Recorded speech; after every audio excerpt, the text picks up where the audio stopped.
Jesús no dejó nada escrito. Ni una línea, ni un fragmento, ni una carta, ni un testamento. No hay tinta suya, no hay letra suya. Todo lo que sabemos de él proviene de otros, narradores, redactores, editores de siglos posteriores. Él, el personaje central de una de las religiones más influyentes del planeta, no dejó ningún documento propio. No firmó parábolas, no redactó sermones, no selló pactos. Todo lo que la humanidad repite de Jesús son palabras atribuidas, nunca confirmadas. Y esa es una verdad incómoda para millones que creen conocerlo. Los evangelios fueron escritos entre 40 y 70 años después de su muerte. No por él, ni por testigos directos, sino por creyentes que recogieron tradiciones orales, interpretaciones comunitarias y versiones transmitidas entre generaciones. El Evangelio según Marcos, considerado el más antiguo, no fue obra de un apóstol, sino de un discípulo de Pedro. Mateo y Lucas copiaron extensamente de Marcos, con añadidos propios. Juan, el más tardío y teológico, tiene una narrativa completamente distinta, más mística que histórica. Ninguno de los evangelistas fue cronista presencial de los hechos. Fueron escritores de comunidades de fe, no reporteros de acontecimientos. Los textos que hoy componen el Nuevo Testamento fueron seleccionados entre decenas de escritos disponibles en los primeros siglos. El canon no cayó del cielo. Fue votado, discutido, filtrado.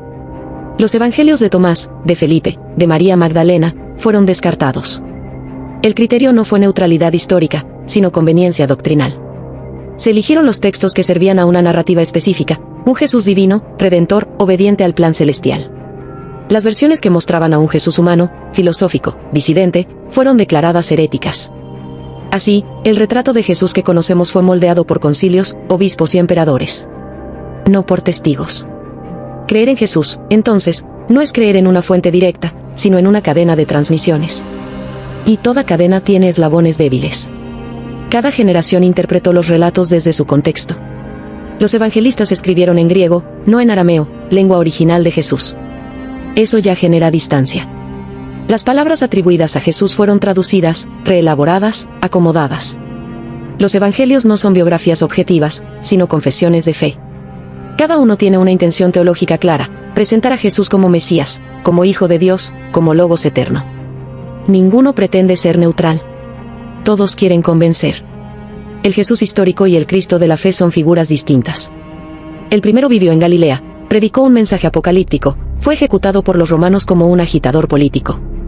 El segundo es el ser divino exaltado, nacido de una virgen, crucificado por los pecados del mundo y resucitado al tercer día. El primero es una figura humana con convicciones religiosas. El segundo es una construcción teológica, expandida durante siglos por concilios y teólogos. Lo que hoy se predica en los templos es al Cristo dogmático, no al Jesús histórico. Nadie sabe con certeza cómo hablaba Jesús. No hay registro de su tono, de sus pausas, de sus silencios. No conocemos su letra, su estilo, su forma de firmar. La tradición dice que era carpintero, pero no hay pruebas. Que nació en Belén, pero hay textos que lo ubican en Nazaret. Que fue bautizado por Juan, pero él mismo no dejó testimonio de ese momento. Que hizo milagros, pero nunca reclamó haberlos hecho por escrito.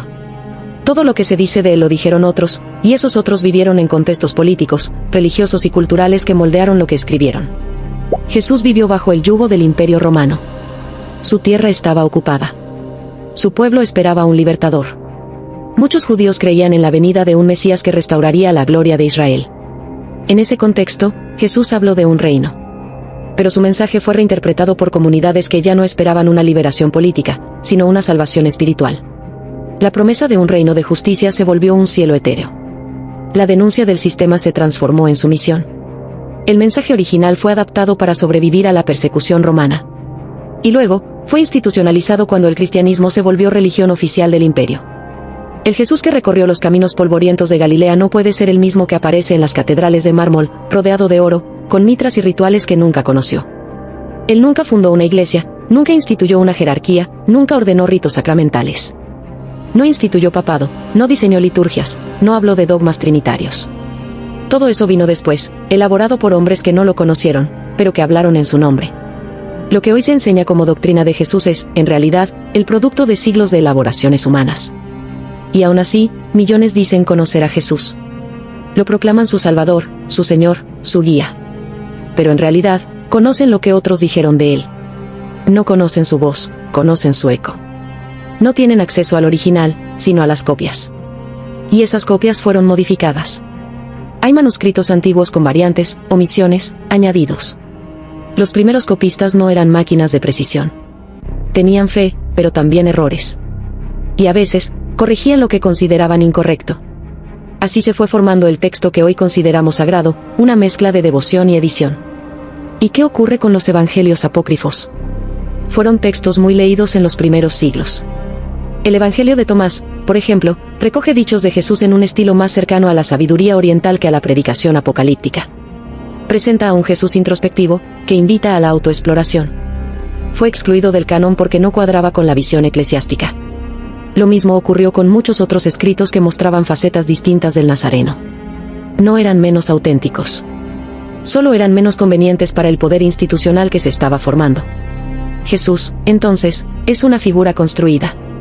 Un personaje moldeado por los textos, y los textos moldeados por intereses. Lo que crees de Jesús depende de qué textos leíste, de qué iglesia te lo enseñó, de qué versión te contaron. No conoces a Jesús. Conoces una interpretación. Una entre muchas. Una que fue oficializada, santificada, canonizada. Pero no es la única. Y mucho menos, la indiscutible. Si Jesús regresara hoy, ¿aprobaría lo que se ha hecho en su nombre? ¿Se reconocería en las palabras que le atribuyen? ¿Aplaudiría las instituciones que lo usan como bandera? No. Porque él no escribió manuales de doctrina. No dejó estructuras organizativas. No diseñó una teología sistemática. Su mensaje fue directo, oral, radical. Habló de amor al prójimo, de justicia, de perdón. No teorizó sobre la transubstanciación, ni discutió sobre la doble naturaleza de su persona. Eso vino después, de manos de teólogos que lo convirtieron en una figura abstracta. Lo que hoy crees de Jesús está más influenciado por Pablo de Tarso que por el propio Jesús. Pablo fue quien construyó la teología cristiana.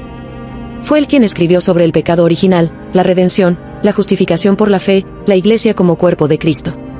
Jesús no dijo nada de eso. Nunca habló de la caída de Adán, ni del sacrificio expiatorio, ni de la predestinación. Pablo sistematizó lo que Jesús no explicó. Y su visión ganó. Porque era ordenada, coherente, institucionalizable. Así nació el cristianismo, no de Jesús, sino de Pablo. Pero nadie te dice eso. Te dicen que crees en Jesús, cuando en realidad crees en lo que otros dijeron de él. Tu fe no está basada en un testimonio directo, sino en un relato elaborado. Te enseñaron que Jesús es Dios hecho carne, pero él nunca lo dijo explícitamente. En los evangelios sinópticos, se presenta como profeta, como maestro, como hijo del hombre. Solo en el Evangelio de Juan, el más tardío, se exalta su divinidad con frases como, yo y el Padre somos uno. Y aún allí, el lenguaje es simbólico, no doctrinal.